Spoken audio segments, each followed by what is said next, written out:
In the last video, I talked about the mirror tactics and mirror strategy and how important the third strike is in singles. In today's video, I'm gonna talk about why some players shouldn't really think about that. In the lower levels, why you should be trying to get the ball back in and just trying to be consistent. I think today is more of a story of when I was coaching a player that was top 150 in the world, and this kid I was coaching was 16 in the world in the ITFs, and he was just going into the pro level, and he had a couple points. He was like 800 in the world. And the thing is, they were practicing together, and I was the main coach of the pro player who was top 150, and I was like the future coach of this young ITF player that was up and coming. When I have conversations with my top players, or in general any of my students or players, they get to know my philosophy. Obviously, I'm not trying to make them into a robot and give them my knowledge and experience and you have to only play that way. But when we talk, they infuse my philosophy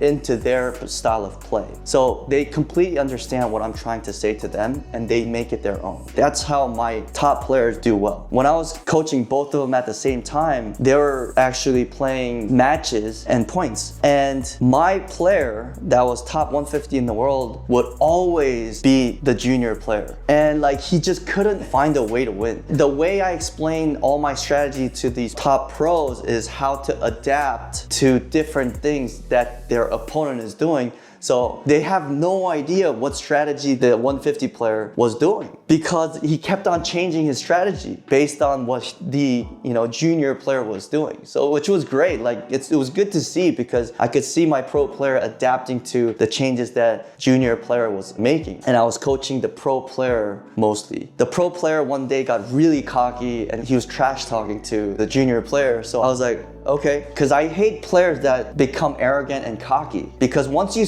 go into that phase, it's very unhealthy for you because you stop listening. You don't problem solve, you just feel like you know all the answer and then you stick to one answer and you just forget everything. He played points, he lost 3 in a row and then he got really cocky. I said, okay, let me start coaching him. I start talking to the junior player and he was asking me, what do I do? Like, he's overpowering me. I can't implement any strategy or tactics. What do I do? Every time you talk to the pro player, he changes his strategy. I just don't know what to do. I told him one thing: get everything back down the middle. Don't miss. That's all I said. But I made it sound like, it was we're just kind of like talking and the pro player was like, I'm trying to get into his head.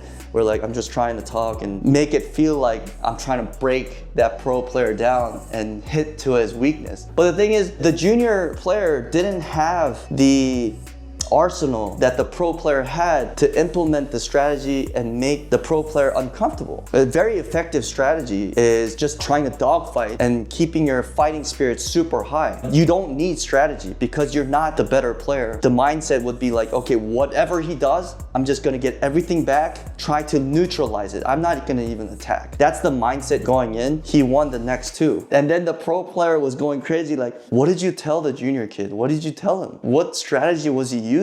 I was like, I'm not gonna tell you. So till this day, I haven't even told him. I think that's part of the reason why a lot of my players have some respect for me, because I do know how to break down players and I kind of know the patterns of them and what they're comfortable with and they're not comfortable with. So I could easily give out some player, oh, like this guy doesn't like this stuff. They kind of have to be nice to me or else I'll just like, yeah, I'm not gonna do that. But yeah, so it was kind of fun. So one way of winning is to actually defend. I don't really know what this topic is about. That's the problem. That's the problem. Like, would you call it dogfight strategy? I guess so. I mean,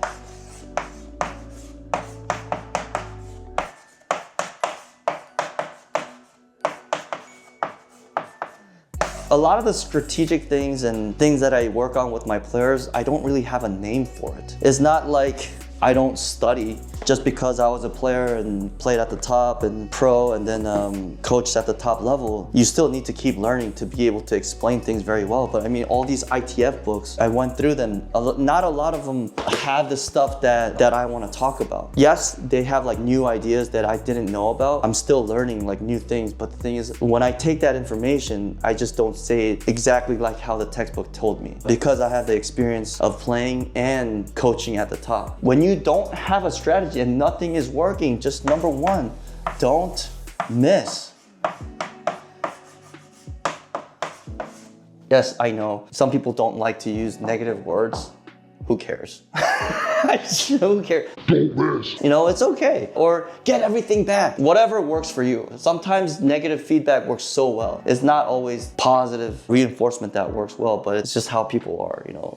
You see Medvedev being positive. He's number one in the world. So it's whatever works for you. Safin, was he positive? Maybe if he was positive, maybe he would have done better. But the thing is, like, my book also says a lot of different things about positive energy and negative energy and how to use that as well. Very philosophical. You could go read it if you want. You don't have to, but don't miss. Get everything back. Number 2, get everything back.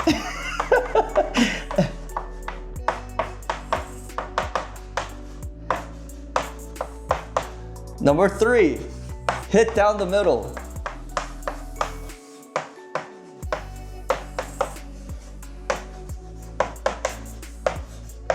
Just go into the match or the points saying like, I'm not gonna miss for you, you're gonna have to win. And one of the things that I wanted to say about this is sometimes having too much arsenal, too many weapons, and too many pieces is actually not great. The pro player had a problem of having too many arsenals, so he would be confused of what strategy to use because he had so many options. Should I use A? Should I use B? Should I use C? Okay, I'm gonna go with C this time. Okay, I'm gonna go with D. He would change it up so many times. No, you don't have to. Like, if something's working, just keep going. Just keep using B. If plan B is working, keep going until the players finds out, and then you adapt and then you change it up. You don't have to be like, oh, I'm gonna use A, I'm gonna use C, I'm gonna use B, and then use D to win the whole game. No, when you have too many weapons and too many pieces, sometimes it kind of disrupts your decision making, like shot selection. In certain situations, let's say, like you're here, okay, but you have the ability to go there, you have the ability to go there, ability to go here, go straight down the middle big, or you could go high. Like, let's say you had like 5 different options. In that short amount of time, you have to decide what you're gonna do. But the thing is, like, if you keep trying to change it up, you're gonna confuse yourself. Not only are you gonna miss the shot, but there's too much thinking involved after that. Because if you hit a certain shot, you have to think about the next one, right? And you have to kind of play out the play within your head before you hit certain shots. What that pro player was having trouble was he had too many arsenals and too many strategies that he could implement and not enough super focused on what was working and what really was making the opponent uncomfortable. It was just the ego thing, I think. He just had so many arsenal, like you just use it all the time and not really worry about what the opponent is feeling. He just didn't care. He's just like, oh, I could hit this shot, so I just do it. Or, oh, let's try this strategy because I can do it. So not having too many arsenal, don't worry about it. Build weapons one at a time. Don't try to do too many things all at once. Build what you're comfortable with, know what your strengths are, build upon that, and then you could go back and, okay, you could kind of reinforce your weaknesses and make it a weapon as you go. I hope this video helped you. Again, tennis is a very, very open sport. I'm not always right, but I do, most of the time I'm right actually, but I do put more thought into tennis than a lot of different people out there. I hope this video helped you out, and I'm not trying to give you specific things to actually work on or implement, but for me, it's more of trying to open up your mind and letting you know there's different ways to think about tennis. Tennis is very interesting because you don't always have to attack to win. In different types of sports, like let's say basketball, you only can score by getting the ball inside the hoop, which is an attack offense, right? You can't really win by just defending, by letting the other guy have the ball and just go on the offense all the time, right? Racket sport is very interesting, especially tennis, because you could both win points by attacking and defending. That's why it's so difficult, because it's not always you're on offense or you're always on defense. You have to adapt to that situation. We could keep going, everything kind of leads everywhere. So yeah, see you in the next video.